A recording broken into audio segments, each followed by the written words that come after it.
Bonjour, chers amis. Vous m'autorisez à vous appeler ainsi? Un tel rapprochement faciliterait notre façon d'aborder les prochaines horreurs de l'affaire des Moulins. Des amis ne vivent pas l'enfer comme peuvent le vivre de simples inconnus. Reste que des amis doivent se faire confiance. En ma qualité de gardien, je vous assure toute ma fidélité, chers amis. Donc, il y avait évidemment dans cette grange toute l'horreur d'un crime bestial, un soupçon de monstruosité et une pincée de créativité tout de même. On cherche souvent à s'inventer des monstres, des fantômes et des démons pour justifier la créativité sanglante et sanguinaire de l'humain. Manifestement, pour nos enquêteurs ayant vécu la plus absurde des guerres, la plus bête des boucheries, rien ne peut être plus monstrueux que l'âme humaine. De là à penser qu'une petite fille pourrait commettre les atrocités de ses pères.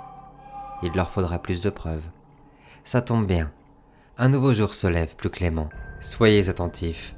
Face à l'horreur, nos enquêteurs pourraient bien passer à côté d'indices évidents. Mais puisque nous sommes amis, je ferai mon possible pour qu'il ne vous échappe pas à vous. À très bientôt, chers amis.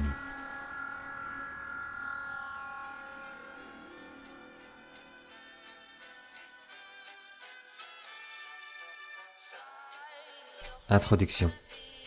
Nous sommes dans un sublime appartement parisien, quelques mois avant le début de l'affaire des Moulins. Un homme danse, nu-pieds, au milieu de ce salon. Il tourne et virevolte avec grâce en frappant de ses pointes les tapis somptueux qui ornent la pièce et tournoient sous des lustres de cristal. L'homme est frêle, mais d'une grâce déconcertante. Il semble voler. Il porte un masque vénitien d'argent et une somptueuse robe de soie bleue surmontée de plumes de pan blanches. Et à mesure qu'il danse, il fredonne, chante, bafouille des mots en allemand. Un autre homme que nous connaissons, plus sombre et plus ténébreux, se trouve également dans la pièce. Il s'agit du père Rochereau, assis dans un fauteuil au prix exorbitant, un verre de cognac à la main. Vous vous tracassez beaucoup, cher ami, beaucoup trop à mon goût. Tout ça n'est qu'un jeu. Si votre personnage ne vous sied guère, changez-le, dit alors l'homme tout en dansant. Sa voix est celle de l'aube, du cristal, du velours. Elle embaume les cœurs d'un parfum charmant, envoûtant. Il est impossible de lutter contre elle, car cette voix peut conquérir tous les cœurs. Un léger agacement étreint cependant le père Henri-Joseph jusqu'à la poitrine, car il venait de confier à Thomas les conclusions d'une affaire qui lui avait remué les boyaux. Andrew a mis brillamment en lumière l'escroquerie de 2 charlatans se faisant passer pour médiums et cartomanciens, qui avaient pour habitude de défausser les pauvres veuves de la guerre. Mais comme souvent, Thomas ne veut pas poursuivre ces gens en justice. Il juge cela inutile et rappelle comme souvent que ce ne sont que des mauvais joueurs, rien de plus. Lui, il veut faire tomber d'autres têtes. Tout en fixant du regard le fond de son verre, le père Rochereau répond d'un ton un peu désemparé. « Je n'ai pas votre chance, ami saltimbanque. Je n'ai pas le luxe d'avoir 1000 masques, comme vous. Peut-être trop entiers. Les tracas viennent et partent ensuite. Il faut les accepter. » Thomas ne semble pas l'écouter. Il s'arrête un instant de danser, caresse les épais rideaux du salon et dit « Aimes-tu ce cognac, cher ami? Il vient de la famille de Pierre-André. Il coûte une fortune. Je l'aime bien, lui. Il a compris les règles. Mais je le trouve trop sucré. Trop sucré. Le cognac, hein, pas Pierre-André. » Et il s'étouffe de rire à la manière d'un dramaturge ou d'un chanteur d'opéra. Il faut avouer, reprend Henri-Joseph Rochereau, que de Jonzac a un don pour cela. Il sait reconnaître le bon grain de l'ivresse. Je ne bois que peu, Thomas, mais bon. N'allez pas nous tomber reine mort, l'ami. Je ne saurais que dire au Seigneur. Il coupe enfin le sonographe qui jouait en boucle une chanson allemande. Et reprend. Leur en veux-tu, toujours, cher ami, aux Allemands? Nous allons devoir travailler prochainement avec eux. Je dois m'assurer que tes hommes garderont leur sang-froid. Ich bin Thomas. Nicht schlecht, oder? Je pense qu'ils sauront faire la différence entre des querelles d'ego et de territoire et tout un peuple millénaire. Crois-moi, Thomas. Ayons confiance. Je m'en assurerai. Bien, bien, bien. Tout ça n'est qu'un jeu, mon ami. Mon doux et tendre frère. Mon unique ami. Et cette fois-ci, c'est nous qui allons dicter les règles. Écran noir. Acte 3. Sei doch bitte wieder gut. Lettre du père Henri-Joseph Rochereau à l'intention de Thomas. À l'intention de Thomas. en toute discrétion. Cette enquête s'annonce plus compliquée que les autres, Thomas. À peine avons-nous inspecté les lieux que les difficultés se font déjà ressentir. On a affaire à une véritable boucherie ici. On parle de près d'une dizaine de corps mutilés, ainsi qu'au moins autant d'animaux. Vu la force déployée, la petite seule n'a pas pu faire cela. Tant de sang et de membres découpés ont rappelé à toute l'équipe les tranchées, moi le premier. Mes premières hypothèses vont vers un culte satanique, cherchant à rallier des fidèles. Ils ont pu droguer la petite ou vouloir lui faire porter le chapeau. Il faut avoir les tripes accrochées, mais on devrait démêler le vrai du faux, peu à peu. Possible que notre prochaine étape soit à Brest, vers d'éventuels complices. Je te tiens informé dès que j'ai du nouveau. Je vais tâcher de surveiller l'état mental des employés. On sait à quoi s'attendre au moins. HPR terminé.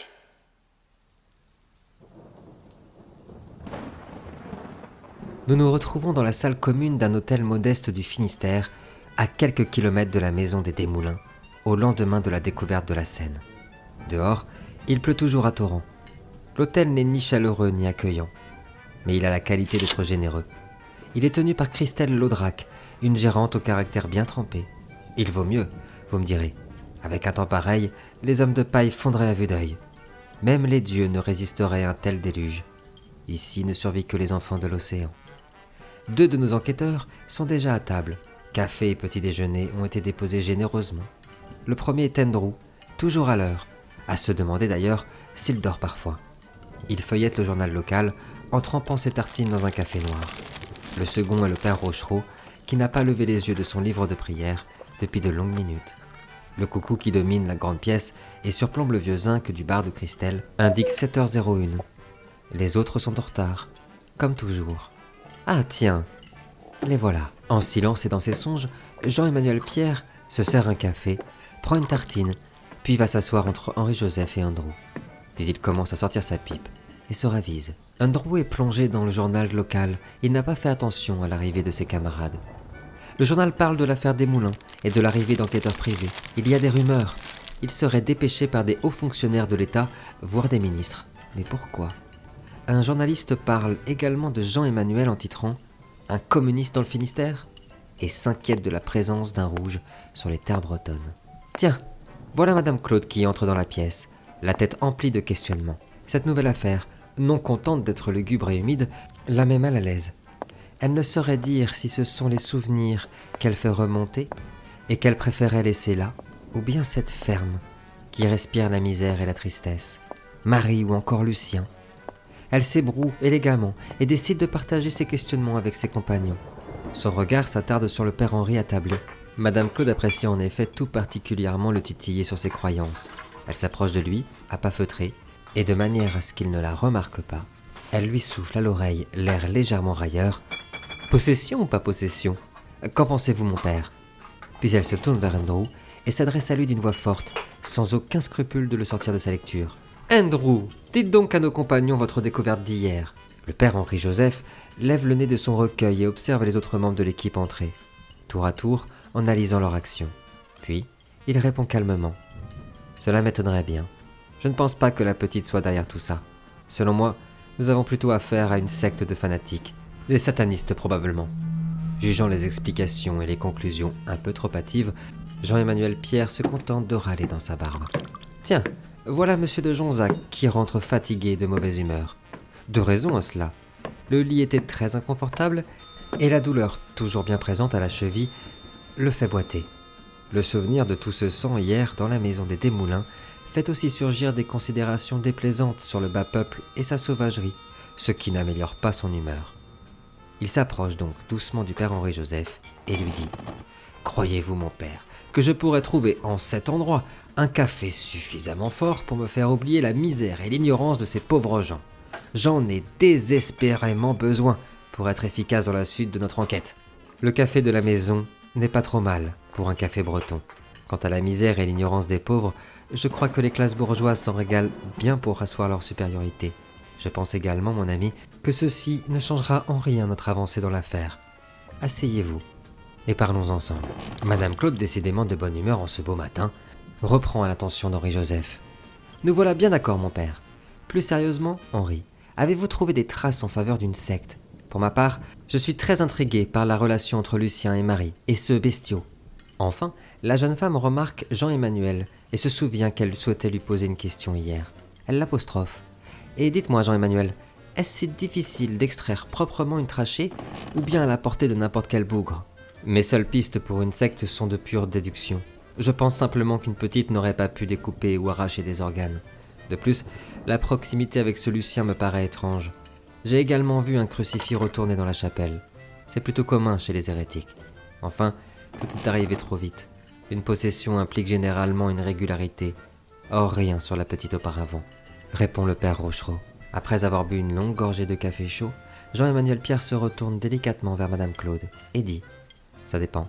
Si la personne est encore vivante et consciente, ça complique l'opération. Sinon, c'est relativement simple comparé à des organes plus profonds. » De son côté, Andrew finit par refermer son journal, allume sa pipe, tout en se réservant un café. Puis, il se tourne vers le groupe. Avant de se perdre en théories diverses ou sentiments personnels, je propose de suivre l'avis de notre charmante amie. Ne serait-il pas temps de mettre nos indices en commun, gentlemen ? C'est alors que la dame de maison rentre en scène. Depuis leur première rencontre et son arrivée à l'hôtel, Christelle, la gérante, ne cesse de coller au basque de Madame Claude. Elle est tombée totalement sous son charme parisien. Elle lui aura demandé d'où viennent ses parfums et ses robes délicates. Et ce matin, elle l'accueille avec un grand sourire, bien qu'édenté, et des viennoiseries toutes fraîches, ou toutes chaudes, c'est comme si. Des bons croissants, Madame Claude, rien que pour vous. Je me suis dit que ça vous ferait bien plaisir. J'espère que ces messieurs prennent bien soin de vous, madame, et qu'ils ne vous bousculent pas trop. Reprend-elle en chuchotant à l'oreille de Madame Claude. Oh, Christelle, vous êtes adorable, ne vous en faites pas. Même s'ils n'en ont pas toujours l'air, ce sont de tous parfaits gentilshommes. Elle s'amuse de l'adoration de cette édentée qu'elle trouve étonnamment plaisante et réconfortante après ces quelques jours sombres. Puis, Madame Claude décide d'en profiter pour lui demander « Dites-moi, ma chère, que pensez-vous de cette sombre histoire des Desmoulins ?»« De rien, Madame Claude, c'est bien la moindre des choses. Oh, vous savez, ici, ça nous étonne pas vraiment. Entre ceux qui sont revenus du front la tête en moins, et l'évidence que la petite Marie est malicieuse et sournoise, et puis, ouais, petite case en moins quand même. Personne n'a vraiment été surpris, vous savez. » Puis la gérante arbore un immense sourire, retourne son torchon sale sur son épaule, et retourne derrière son zinc. Henri-Joseph, toujours concentré sur la discussion principale, reprend. N'aurait-elle pas eu besoin d'outils ou d'aide pour ce faire ? De Lucien, éventuellement. Je doute qu'une petite de son âge en ait la force. Intrigué par les titres des journaux, Jean-Emmanuel Pierre répond « Ah oui, c'est sûr. Il vaut mieux être outillé, mais semble plus absorbé par les différents articles du journal local que par les inquiétudes du prêtre. Bien. Comme vous dites, Andrew, il serait plus avisé de mettre en commun nos indices. Commençons par vous-même. Qu'avez-vous trouvé ?» Andrew sort alors un papier de son portefeuille et le dépose sur la table. On peut y lire distinctement « Rendez-vous chez Colette, 3 rue Neptune, Brest, 15h. » Où avez-vous trouvé ce papier ? Colette, à Brest ? À quoi correspond cette adresse ? Demande Henri-Joseph. Je l'ai ramassé dans la grange, près du tonneau. Selon mes informations, ça mène à un débit de boisson. Une sorte de brasserie. 15h, mais pas de date, étrange. Autre chose de votre côté, Andrew ? Ou quelqu'un d'autre ? Reprend le père. Madame Claude, apercevant le visage renfrogné de Pierre-André, se souvient qu'il souhaitait faire un tour au grenier. Elle s'adresse à lui, sur un ton interrogateur et légèrement moqueur. « Vous avez une mine affreuse, mon cher Pierre-André. Avez-vous passé la nuit au grenier ? Ma nuit a en effet été presque aussi mauvaise que cette maudite visite dans ce grenier hier. Visite d'autant plus regrettable qu'elle n'a abouti à rien de concret, si ce n'est ces 2 photos sans valeur trouvées dans une malle. La petite Marie sur une plage devant un bien étrange animal que ce piètre détective n'a pas pu identifier. Et la carte postale d'une banale conserverie de poissons. Et vous savez que je hais les sardines et autres animaux marins, ma chère Madame Claude. Je suis un homme du terroir. » Puis Monsieur de Jonzac montre ces 2 images trouvées au grenier. Rien que pour l'amour de faire froncer les sourcils d'Henri, Madame Claude décide également de sortir de sa poche la photo ramassée sur la scène du crime et de la positionner sur la table, bien plus délicatement qu'Andrew, en glissant un regard à Henri. « Pierre-André, vos photos ne pourraient-elles pas s'accorder avec celles que j'ai, et avec beaucoup de grâce, subtilisées sur la scène de crime ? Une conserverie de sardines, plutôt commun dans la région, me direz-vous. Cette photo sur la plage, cependant, reprend Henri-Joseph très sérieusement. Cette photo sur la plage a un aspect assez étrange. Mais n'étant pas expert en photographie, je ne m'avancerai pas trop. Mais le grain semble très particulier, comme un effet météorologique imprévu ou une supercherie. Reprend Andrew. Quant à elle, Madame Claude s'approche des 3 photos pour essayer d'en discerner les détails et tâte sa poche à la recherche de sa petite loupe. Elle les dispose à la lumière pour essayer de discerner des défauts ou quelques indices, mais à part quelques contours légèrement plus flous autour du tentacule, elle n'y voit pas grand-chose de plus. Difficile d'authentifier la photo de Marie sur la plage. Cela pourrait tout aussi bien être un canular qu'une véritable photo. Et ce tentacule-là, une pieuvre peut-être ? Le père Henri-Joseph Rochereau reprend très sérieusement. Cela me paraît étrange en effet. Surtout sachant que les pieuvres vivaient en eau chaude, il me semble. Cette taille et sur la côte atlantique, c'est peu probable, en effet. Je pencherai en faveur du canular également. Et si nous allions faire une petite visite de courtoisie chez Colette ? Madame Claude lève la tête vers Christelle et lui lance, la voix forte et enjouée. Ma chère Christelle, que dit-on sur le Colette par ici ? Chez Colette ? C'est à 1 heure d'ici, madame, à Brest, dans le centre-ville. Ils ont des super soupes de poisson, mais je vous fais les mêmes ici à moitié prix. Puis elle sourit et retourne à sa besogne. Monsieur de Janzac reprend. Pourquoi cette pauvre enfant serait impliquée dans un canular douteux ? Je ne vois pas la motivation d'un tel geste. Vous êtes les spécialistes, mes amis, mais j'ai bien peur que vous fassiez fausse route. Pour ma part, cette photo de l'immense océan et cet animal sont tout ce qu'il y a de plus authentique. Je vous le dis. Bien. Madame Claude suggère de commencer par ce troquet. Une autre idée, quelqu'un ? Reprend le père Henri-Joseph. Que cette photo soit véritable ou non, elle ne nous apprend pas grand-chose de plus à part que Marie semble ne pas tirer tous les bénéfices alloués aux longues balades sur la plage. Peut-être aurons-nous plus de chance en allant chercher si l'Américain n'a pas quelques habitudes dans ce troquet. Oui, mon père, je suggère de commencer par là où les langues se délient le plus aisément, répond Madame Claude. J'aimerais bien examiner les corps des victimes pour ma part, dit froidement Jean-Emmanuel Pierre. Je suggère que nous allions faire un tour à la morgue ce matin pour une première analyse rapide, répond Henri-Joseph Rochereau. Puis, nous nous mettrons en route pour Brest après déjeuner, de manière à arriver avant 15h sur place, au cas où ce rendez-vous soit régulier. Qu'en dites-vous ? Des objections ? Excitée par l'aventure qui s'annonce et soulagée de ne pas retourner de suite sur cette propriété mortifère, Madame Claude lance un peu trop spontanément « Henri, je vous suis !» Andrew acquiesce à l'attention d'Henri-Joseph, tout en marmonnant dans sa barbe, repensant à tous ces indices, à la recherche d'un possible lien entre eux. « Un bon plan, mon père », reprend Jean-Emmanuel Pierre. « Mon père, vos suggestions sont toujours pleines de bon sens, je vous suis.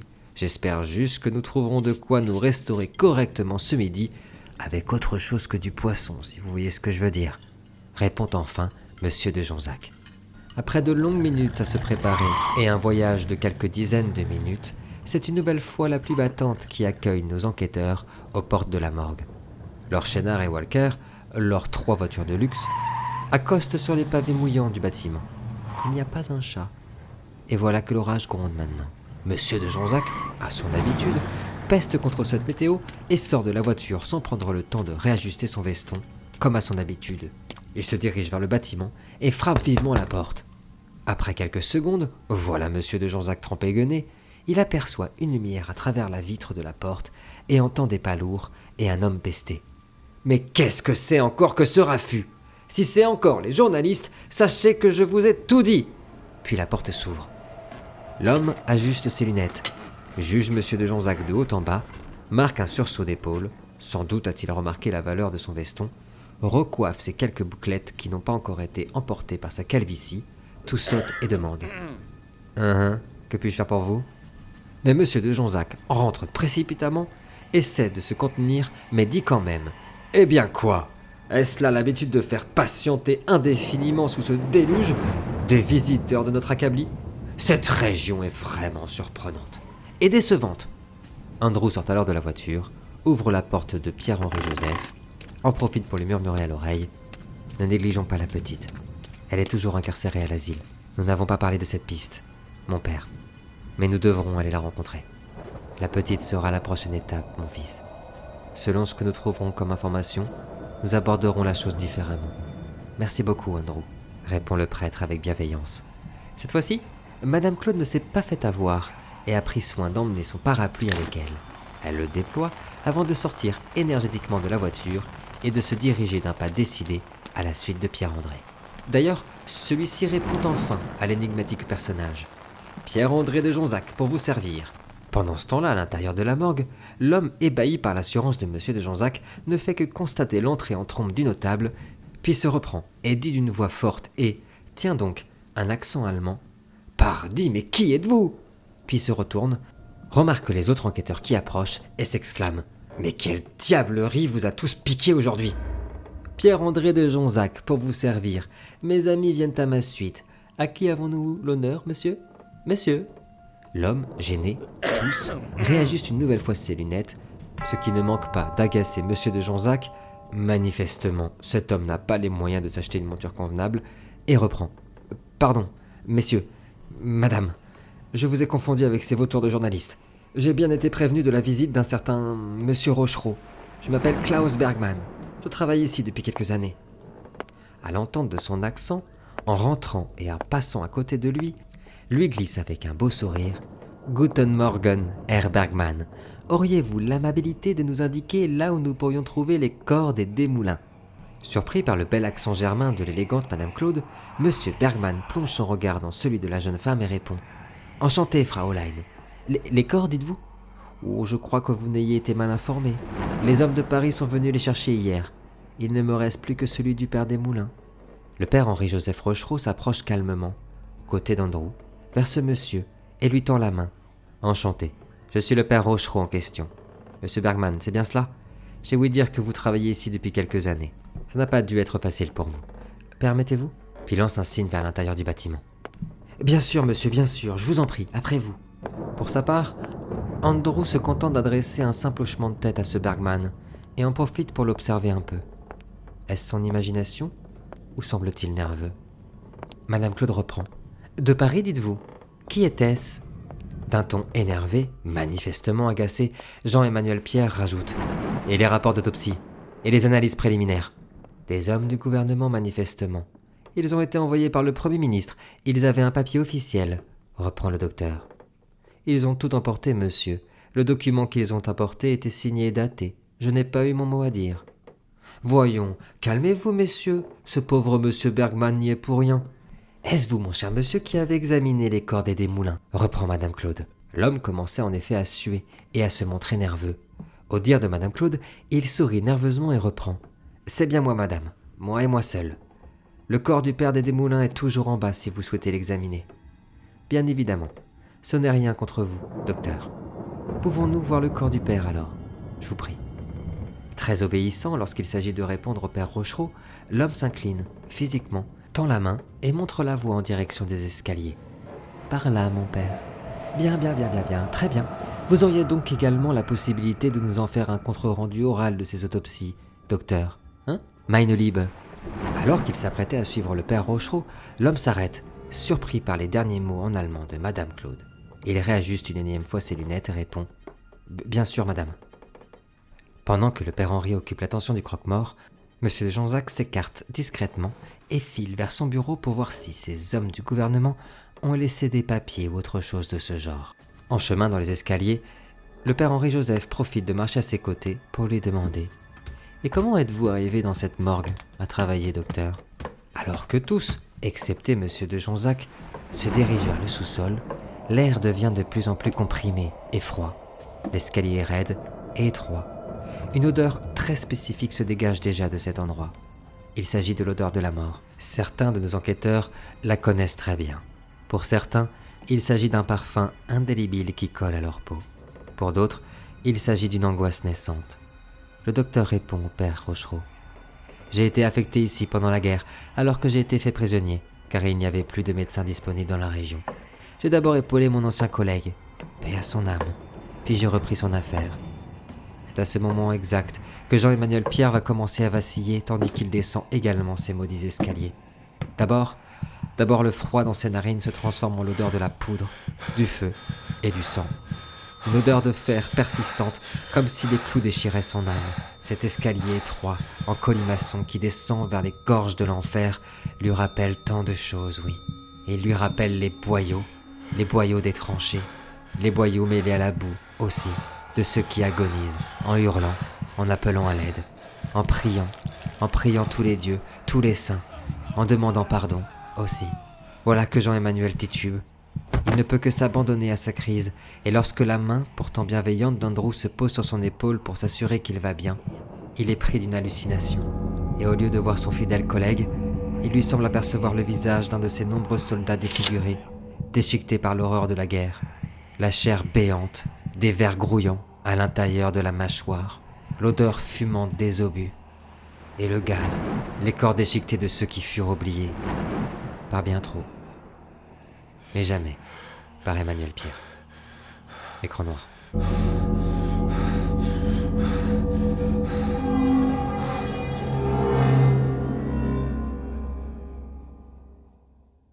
Soyons de nouveau gentils entre nous. Voilà une belle pensée. Désolé, la naïveté des humains m'échappe parfois. La complexité de leurs âmes et la fragilité de leur psyché ne me permet pas de croire qu'un jour, leurs monstres intérieurs puissent se coucher à la niche comme de bons toutous. Il suffit d'un rien pour appâter le chien enragé. Une nation, un mensonge, un amour, un petit bout d'os. Voilà que des menteurs s'invitent à notre pièce de théâtre. J'aime beaucoup les menteurs. Ils ont la prétention d'être des créatifs, des artistes de la mascarade, persuadés d'être plus malins que nous le sommes. Souvent, il ne s'agit que de saltimbanques bruyants et grossiers. Mais parfois, ils se déguisent si bien qu'ils y parviennent, ces malins, à nous duper. Les vrais menteurs sont ceux qui arrivent à faire croire aux autres qu'ils ne savent pas mentir, je crois. Rien n'est plus suspect qu'un honnête personnage. Mais je suis sûr, chers amis, que vous ne tomberez pas dans le panneau.